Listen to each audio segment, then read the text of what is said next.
안녕하세요. 장동원 메르스탁의 박 시장입니다. 2월 28일 증시 마감 시장에 대해서 말씀을 드리겠습니다. 코스피는 2652.29포인트 1.04% 상승 마감했습니다. 저 PBR 관련 종목들이 일부 종목들이 반등을 하면서 외국인이 1217억 순매수, 기관은 439억 순매수하면서 외국인과 기관이 순매수하면서 상승 마감하였습니다. 코스닥은 863.39포인트 1.13% 상승 마감했습니다. 외국인이 순매수하면서 상승 마감했는데요. 외국인이 1217억 순매수, 기관은 439억을 순매도하였습니다. 코스피는 반도체, 자동차가 주도하면서 또 일부 금융주들이 지수 상승에 기여했는데요. 대표적인 저 PBR, 주가 순자산 비율, 저 PBR 관련주로 꼽히는 보험주들이 반등을 했습니다. 삼성생명이 한 11.13% 이렇게 상승을 했으면서 매수세가 몰렸고요. 코스닥 또한 2차전지 반도체 강세가 투자 심리 회복으로 이어지면서 상승하는 모습이었습니다. 원달러 환율은 1333.60포인트 0.2% 상승 마감했는데요. 미국의 작년에 4분기 국내 총생산 GDP와 1월 개인 소비지출 PCE 물가지표 등 이런 발표 앞두고 경제지표 발표 앞두고 경계감 속에 상승 마감하는 모습이었습니다. 국내 총생산은 미국 현지 시간으로 2월 28일, 개인 소비지출은 29일 날 발표 예정입니다. 오늘 테마 시장을 살펴보도록 하겠습니다. 오늘 테마 시장은 반도체, 수소차, 방산주, 테러, OLED 일부 관련 종목들의 움직임이 있었는데요. 정부가 국가 전략 기술 사업화 시설 범위 확대와 새 공제 혜택 제공 소식에 SK하이닉스, 삼성전자, 두성엔지니어링, 야스, 에로티 베큐um, TIT, 하나에어로스페이스, 범한 퓨어셀 등 반도체, 수소차, 방산주, OLED 관련 종목들의 움직임이 좋았습니다. 어, 기획재정부가 전일 발표한 2023년 세법 개정 후속 시행규칙 개정안에 따르면 정부는 국가전략기술 사업화 시설의 범위를 확대하고 올해 이들 시설에 대한 투자는 일반 시설에 비해 높은 15%의 세액 공제를 받을 수 있다. 중소기업은 25% 세액 공제를 받을 수 있다라고 얘기를 했습니다.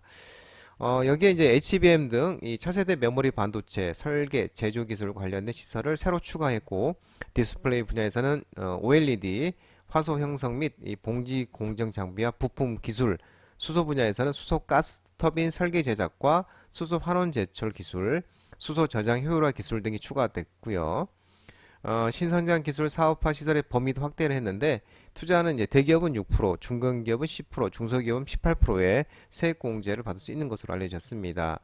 정부가 신성장 기술 사업화 시설에 방산주를 이제 방위 산업 분야를 신설했고 군사 이성 체계 기술 군사 이성 체계 기술, 군사, 추진 체계 기술 등과 이런 관련된 시설이 포함되는 것으로 전해지고 있습니다. 어, 한편 이제 하나 에어로스페이스 같은 경우는 신고가 달리고 있는데 18조 원 상당의 또 폴란드 무기 수출을 준비 중이라는 소식도 들려왔습니다. 초전도체 관련 종목들이 반등이 나왔다가 차익 실현으로 다시 다 제자리에 돌아갔는데요. PCB, OS, OSO, 초전도체 미국 물리학회 발표를 앞두고 상승했습니다. 3월 4일 날 이제 발표를 앞두고 있는데요. CCS, 신성델타테크, 파워로직스, 선암, 덕성, 아모텍 등 초전도체 관련 종목들의 반등이 나왔다가 좀 차익 실현이 나오는 모습이었습니다.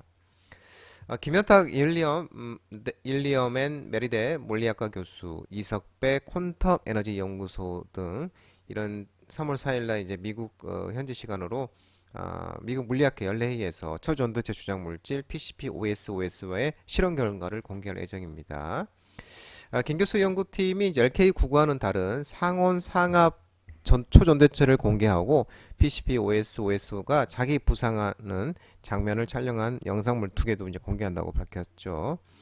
한편 또 이석배 퀀텀 에너지 연구소 대표가 LK99가 아니라 이 새로 개발한 물질 PCP, OS, OS가 초전도 특성을 보였다고 주장을 했으며 PCP, OS, OS는 LK99에 황을 추가한 물질이라고 설명한 바 있습니다. 그러면서 이제 이 기대감에 초전도체 관련 종목들이 이제 반등이 나오면서 차익 실현이 좀 나왔고요. 비만 치료제 관련 종목들에 오늘 좀 반등이 있었는데 이것도 마찬가지로 차익 실현이 나왔습니다. 미국 바이킹 테라피투스가 비만 치료제 임상 이상의 이 긍정적인 결과를 발표를 했습니다. 그러면서 이 정규장에서 주가가 폭등을 했는데요. 주가가 121% 121% 이렇게 폭등을 했습니다. 그러면서 우리나라 한국 BNC, 인벤티지랩, 대화제약, 동아에스테 등 비만 치료제 일부 관련 종목들이 반등이 나왔는데 또 일부는 또 차익 실현이 또 나오는 모습이었습니다. 미국 바이오테크 업체 바이킹 테라피틱스가 이 비만 당뇨 치료제 개발 중인 GLP-1 수용체가 이 체중 감량 약물이 임상 이상 시험에서 긍정적인 결과를 나타냈는데 매주 해당 약을 투여받은 환자가 13주 이후에 이제 기준 체중에서 최대 14.7%가량의 체중 감소 효과가 나타났고요.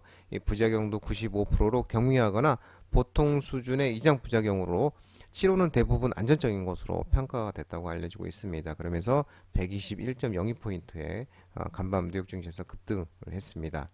한국 BNC 같은 경우는 또 프로앱텍과 비만 치료용 단백질, 펩타이드 지속형 물질에 대한 공동 연구 개발과 상용화 계약을 체결했다고 밝히면서 또 급등이 나오는 모습이었습니다. NFT 대체 불가 토큰 관련 종목들이 좀 반등이 있었는데요. 한동훈 비대위원장이 암표 매매 근절 공약에 따른 NFT 활용 기대감 소식에 아톤, 컴퍼니K, 컴투스홀딩스 등 일부 NFT 대체 불가 토큰 전용 종목들의 움직임이 있었습니다. 4월 10일이 이제 국회의원 총선이죠. 그러면서 여당이 이 국민의힘이 암표 매매 근절에 나서면서 공약을 세웠는데 NFT 대체 불가 토큰을 활용한 티켓 발행에 대한 관심이 커지고 있습니다. 한동훈 국민의힘 비상대책위원장이 지난 26일 공연과 스포츠 경기 등의 티켓을 온라인으로 예매할 때 매크로라는 건 이제 뭐냐면 구매 명령을 자동으로 반복 입력하는 행위를 얘기하는 겁니다. 매크로의 이제 이용을 금지하고 암표 거래에 대한 처벌과 신고 시스템도 강화하겠다는 내용의 총선 공약을 발표를 했습니다. 또 여당 일각에서는 이번 공약을 준비하는 과정에서 앞으로 모든 공연이나 스포츠 경기에 티켓 발행자가 NFT를 의무적으로 적용하도록 하는 방안을 검토해야 한다는 또 주장이 나오면서 또 이 이 종목에 대해서 좀 반등이 나오는 모습이었습니다.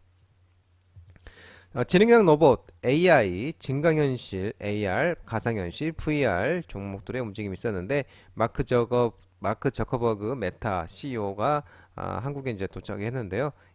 LG전자 CEO와 또 AI, XR, 증강현실과 XR 확장현실 사업에 이제 논의가 있으면서 인포마크, 젠백스링크, 세코닉스, 라운텍, 버넥트 이 관련 종목들의 움직임이 좀 있었는데요. 10년 만에 이제 이 한국을 찾은 마크 저커버그 메타 CEO가 이제 이 LG전자 CEO가 이제 사장과 만났습니다. 그러면서 이제 이날 이제 오찬을 LG전자 경영진들과 함께 하면서 차세대 XR 디바이스 협력 방향과 AI 개발을 둘러싼 미래 협력 가능성을 논의한 것으로 알려지고 있습니다. 저커버그 CEO는 이 메타 CEO는 이제 저커버그 CEO가 LG전자 경영진만 아니라 이제 이재용 회장 등 삼성전자 경영진과도 만나서 AI 반도체와 XR 사업 관련 협력 방안을 논의하고 29일 내일에는 또 윤석열 대통령을 만나는 것으로 또 알려지고 있는 모습입니다. 비트코인 가격이 급등하면서 가상화폐 전체 시가총액이 2조 달러를 돌파하면서 가상화폐 비트코인 관련 종목들이 움직임이 있었는데요. 이메이드, 메커스, 위지트, 우리기술투자 등 이 관련 종목들이 움직임이 있었습니다. 미국 가상화폐 거래소에서 이제 가상화폐 전체 시가총액 2조 달러를 돌파한 것으로 전해지고 있는데요. 이 가상화폐 시총이 2조 달러 넘어선 게 2021년 12월 이후 2년여 만인데 이 가상화폐 시총 증가가 전체 약 절반을 차지하는 비트코인이 한때 5만 7천 선을 넘어가기도 했다고 합니다. 2년여 만에 최고치를 기록한 영향인데요. 현재 이 비트코인이 5시 기준으로 봤을 때 빗선과 업비트에서 한 8,100만 원 선에서 지금 거래 중인 모습입니다. 쿠팡이 창사 이래 첫 연간 흑자 달성 소식에 쿠팡 관련 종목들의 상승이 있었습니다. 와이더 플래닛, 헥토 파이낸셜, KCTC, 흥국 F&B 등 쿠팡의 테마가 좀 상승했는데 쿠팡이 작년에 6천억이 넘는 영업이익을 거두면서 창사 이래 14년 만에 처음 연간 흑자를 달성했다고 합니다. 쿠팡은 이제 미국 뉴욕 증시에 상장돼 있죠. 그러면서 작년 영업이익 6,174억, 4억 7,300만 달러, 그리고 작년에 매출 31조 8,298억, 전년 대비 20% 증가를 했고요. 3분기 2022년 3분기 처음으로 분기 흑자를 기록한 이후 6개월 분기 연속 흑자를 내고 있고 작년 4분기 매출과 이익이 동방성장하면서 작년에 연단위 흑자 전환 달성에 성공했다고 합니다. 중국 정부가 이 마카오 규제 반사수의 기대감 소식에 카지노 관련 종목들이 움직임이 있었는데요. GKL, 파라다이스, 강원랜드, 롯데 관광개발, 카지노 관련 종목들이 상승했습니다.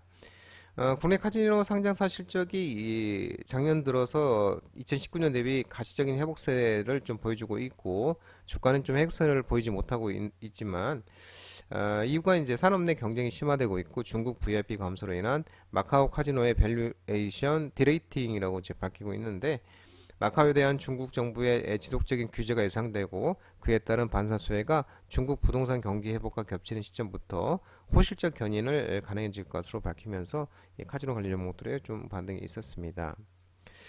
또 이제 1월 면세점 업계 실적 개선 소식에 토니모리, 신세계, 호텔신라, 현대백화점 면세점 관련 종목들이 상승을 했고요.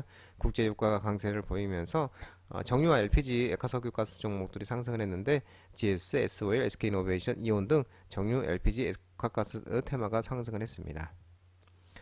장동호 미래스탁 전화번호는 166-3797입니다. 끝으로 장동호 대표님 유튜브 채널 구독과 좋아요 많이 부탁드리고요. 알림 설정도 꼭 해두시기 바랍니다.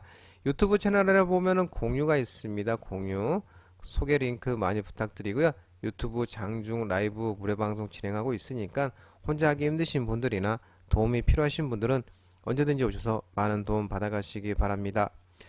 오늘 시장도 모든 분들 고생 많으셨고요. 남은 시간 평안한 시간 되시기 바랍니다. 감사합니다.